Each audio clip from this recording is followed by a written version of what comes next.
ترجمه کې گزاره کې ذهن دې کمزور دی که نه ذهن نه ښیي ذهن نه کمزور دی که نه گزاره کوي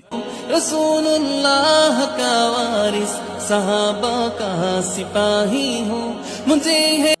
بسم الله الرحمن الرحیم السلام علیکم ورحمت الله وبرکاتہ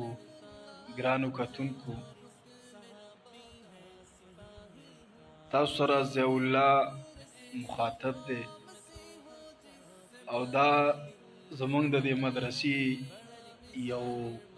مهنتي طالب علم دی سار کې راځي ماسپښین کې هم کله کله راځي خو سار کې دا همیشه راځي ځان ترجمې لر ورسېبې دلته سبق وایي خو ماشاءالله ختم هم کړی دی د ناظري او اوس یې ترجمه شروع کړې ده ماشاءالله درېیمه سپاره ده زه خواري کوي محنت کوي شوقي دی سبق سره شوق دی په دې باندې ماته ګران هم دی نو اوس مال زه تاسو سره مخاطب کوم د ده نه څه تپوس کوو ضیاء الله څنګه یې کوي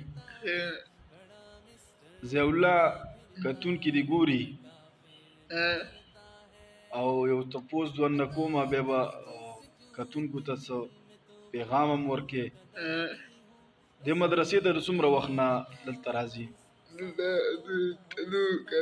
4 کالونه راځي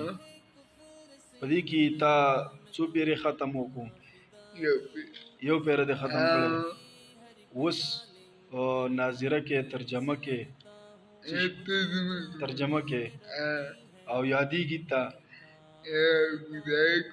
گزاره کې ذهن دې کمزور دی که نه ذهن نه ښیي ذهن نه کمزور دی که نه گزاره کوي کمزور دی دا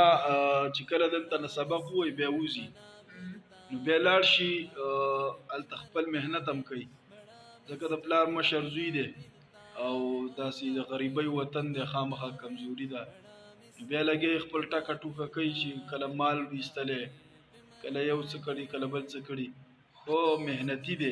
خو بس زمونږ د علاقه داسې ده چې دلته ماحول نه برابرېږي نه د مزدورۍ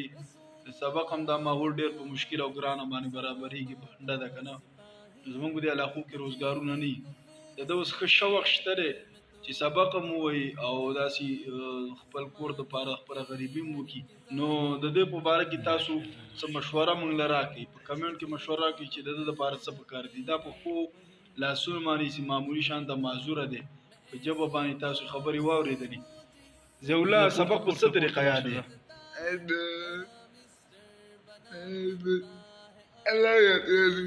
الله یې درته یادوي خو محنت څنګه کوې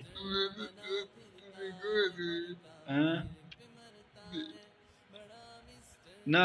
د چا نه تپوس کې که نه په خپل عقل لګوي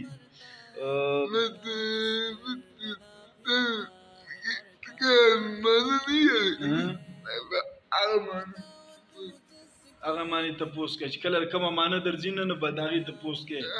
او چې کومه معنی درځي لکه هغه به ساسې خو هم درځي که نه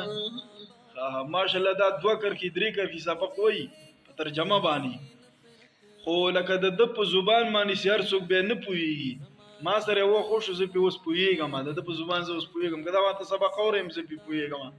خو ماشاءالله ډېر خوشطبع انسان دی الله دې کامیاب او داسې خوشحاله لري سره زمونږ د ټول مسلمانانو آمین ته به څه پیغام ورکې ضیاء الله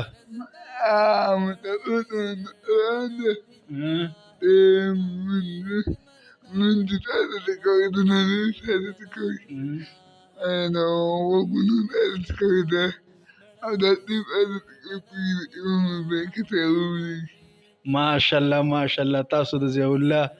خبرې واورېدې مسافرو ته پیغام ورکو وایي مسافرو له پکار دی چې د مانځي اهتمام کوي د نظر حفاظت کوي او داسې چې دا کم مالونه چې په محنت باندې وګټي د دې د حفاظت داسې په داسې ولګوي څنګه چې په محنت ګټلي دي په صحیح ځای ولګوي په صحیح طریقه دې ولګوي او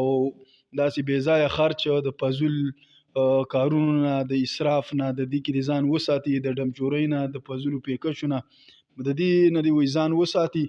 نو ځکه چې دغه روپۍ ډېر په محنت وګټي چې په حلاله طریقه باندې واپس میں تو قرآن کا داعی ہوں رسول اللہ کا وارث सहाबा का सिपाही हूँ। मुझे है कुफ्र से नफरत, मैं तो हक का फिदाई हूँ। जमाने के हर एक जालिम हर जाबिर से लड़ता हूँ। मुझे जो हुक्म रब्बी है वही मैं काम करता हूँ। मैं ऐसी कौम से